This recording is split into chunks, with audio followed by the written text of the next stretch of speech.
എല്ലാവർക്കും നമസ്കാരം. പാലക്കാട്ടെ MLA രാഹുൽ മാങ്കൂട്ടത്തിന് ഒരു പിൻഗാമി, അതും കോൺഗ്രസിൽ നിന്ന് തന്നെ, പാലക്കാട്ട് നിന്ന് തന്നെ. ഒറ്റ വ്യത്യാസമേ ഉള്ളൂ, രാഹുൽ മാങ്കൂട്ടം പാലക്കാട്ടെ MLA ആയിരുന്നു, ഇദ്ദേഹം പാലക്കാട് നഗരസഭയുടെ ഒരു കൗൺസിലർ. ആ ഒരൊറ്റ വ്യത്യാസമേ ഉള്ളൂ.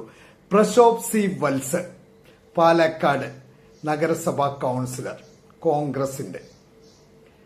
ഷാഫിയുടെയും രാഹുലിന്റെയും ഉറ്റ സുഹൃത്ത്, അവരുടെ രണ്ടുപേരുടെയും വലങ്കയ്യ. ഒരു ദളിത് പെൺകുട്ടിയെ ജോലി വാഗ്ദാനം ചെയ്ത് പീഡിപ്പിച്ചു. പ്രസ്തുത കാര്യങ്ങളെല്ലാം ചൂണ്ടിക്കാണിച്ചുകൊണ്ട് പോലീസ് അധികാരികൾക്കും കേരളത്തിന്റെ ബഹുമാനപ്പെട്ട മുഖ്യമന്ത്രിക്കും പരാതി നൽകിയിട്ടുണ്ട് എന്നാണ് അറിയാൻ കഴിഞ്ഞത്. എന്തായാലും ശരി, ഈ ആരോപണം അല്ലെങ്കിൽ ഈ കാര്യങ്ങൾ പുറത്തു വന്നപ്പോഴത്തേക്കും തന്നെ കോൺഗ്രസ് എത്രയും പെട്ടെന്ന് നടപടിയെടുത്തു കേട്ടോ. കാരണം ഇലക്ഷനാണല്ലോ പടിവാഴ്ത്തിക്കൽ വന്നിരിക്കുന്നത്. അതുകൊണ്ട് അല്ലെങ്കിൽ രാഹുൽ മാങ്കൂട്ടത്തെ ചെയ്ത പോലെ തന്നെ ഇത് നീട്ടിക്കൊണ്ടുപോയേനെ. എന്തായാലും ശരി, എത്രയും പെട്ടെന്ന് നടപടിയെടുത്തു. പാർട്ടിയിൽ നിന്ന് പുറത്താക്കി ഇദ്ദേഹത്തെ. സ്ത്രീകളുടെ ഒപ്പം നിൽക്കുന്ന കോൺഗ്രസ്, ദളിതരെ തോളോട് തോള് ചേർത്ത് നിർത്തുന്ന കോൺഗ്രസ് എത്ര പെട്ടെന്ന് നടപടിയെടുത്തേന്നറിയാവോ? രാഹുൽ മാങ്കൂട്ടത്തിന് പ്രശ്നം വന്നു കഴിഞ്ഞപ്പോൾ എന്ത് നാടകമാണോ കോൺഗ്രസ് പയറ്റിയത്, അതേ കാര്യം തന്നെയാണ് ഇവിടെയും. രാഹുൽ മാങ്കൂട്ടത്തെ ഇത് തന്നെ ചെയ്ത് ആദ്യം പാർട്ടിയിൽ നിന്ന് സസ്പെൻഡ് ചെയ്തു, പിന്നെ പാർട്ടിയിൽ നിന്ന് പുറത്താക്കി. എന്നാൽ MLA സ്ഥാനം രാജിവെപ്പിച്ചില്ല.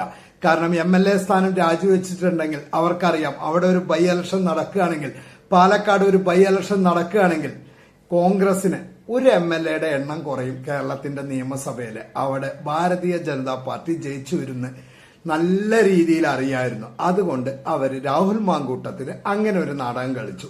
അതേ നാടകം തന്നെ ഇതാ ഇവിടെയും അവര് കോൺഗ്രസ്സുകാര് അവതരിപ്പിക്കണം. ഈ വ്യക്തിയെ രാജിവെപ്പിച്ചില്ല കൗൺസിലർ സ്ഥാനം, പകരം കോൺഗ്രസിൽ നിന്ന് പുറത്താക്കി. ഇനി ആരെങ്കിലും ചോദിക്കുമ്പോൾ പറയാലോ, ഞങ്ങൾ എന്ത് ചെയ്യാനാണ്, ഞങ്ങൾ ഞങ്ങളുടെ പാർട്ടിയിൽ നിന്ന് ഓൾറെഡി പുറത്താക്കി, ഇനി പാർട്ടിയുമായിട്ട് ഒരു ബന്ധവുമില്ല. ഈ പ്രശോഭ് സി വത്സന് പാർട്ടിയുമായിട്ട് ഒരു ബന്ധവുമില്ല. പാർട്ടിയിൽ നിന്ന് എപ്പോഴോ ഈ ആരോപണം വന്നപ്പോഴേ സസ്പെൻഡ് ചെയ്തു.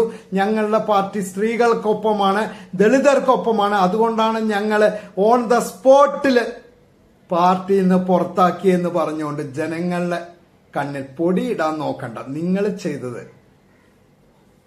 തറ രാഷ്ട്രീയമാണ് നിങ്ങൾ കളിക്കുന്നത്. രാഹുൽ മാങ്കൂട്ടത്തിന്റെ കാര്യത്തിലാണെങ്കിലും ശരി, ഇതാ ഇപ്പോൾ ഇതിലാണെങ്കിലും ശരി, കൗൺസിലർ സ്ഥാനം രാജിവെപ്പിക്കാതെ അദ്ദേഹത്തെ സംരക്ഷിക്കുകയാണ് നിങ്ങൾ ചെയ്യുന്നത്. അല്ലെങ്കിൽ കോൺഗ്രസിന് ലെവലേശം ആത്മാർത്ഥയുണ്ടെങ്കിൽ ആദ്യം ചെയ്യേണ്ടത് കൗൺസിലർ സ്ഥാനം അദ്ദേഹത്തോട് രാജിവെക്കാൻ പറയണം. അത് കഴിഞ്ഞിട്ട് പാർട്ടിയിൽ നിന്ന് പുറത്താക്കണം. ഒരു ജനപ്രതിനിധിയാണ്, ആദ്യം നടപടി വേണ്ടത് ആ സ്ഥാനത്തിനാണ്. അത് കഴിഞ്ഞിട്ടാണ് പാർട്ടിക്ക് സ്ഥാനമുള്ളൂ, പാർട്ടിയിൽ നിന്ന് പുറത്താക്കലുള്ളൂ. ഇതെന്താ ചെയ്തത്? പാർട്ടിയിൽ നിന്നാണ് പുറത്താക്കി. ഇനി രാജിവെക്കണ്ടല്ലോ, കൗൺസിലർ സ്ഥാനം രാജിവെക്കണ്ടല്ലോ, ജനങ്ങളോട് പറയാൻ ഞങ്ങൾ പാർട്ടിയിൽ നിന്ന് പുറത്താക്കിയെന്ന്. പക്ഷെ കൗൺസിലർ അവിടെ വരുമ്പോൾ പാർട്ടിയെ സപ്പോർട്ട് ചെയ്തുകൊണ്ട് നിൽക്കുകയും ചെയ്യാം. എങ്ങനെയുണ്ട് ബുദ്ധി? എന്തായാലും ശരി, കെ കരുണാകരന് ശേഷം കോൺഗ്രസിലെ ഗ്രൂപ്പിസം ഏകദേശം നിന്നു. AI ഗ്രൂപ്പുകളൊന്നും ഇപ്പൊ കോൺഗ്രസിൽ ഇല്ല എന്നൊക്കെയാണ് പറഞ്ഞു വരുന്നത്. ഇപ്പം കോൺഗ്രസിൽ ഒരു ഗ്രൂപ്പേ ഉള്ളൂ, A ഗ്രൂപ്പേ ഉള്ളൂ എന്നുള്ള കാര്യം മനസ്സിലാക്കി. എല്ലാവർക്കും നമസ്കാരം.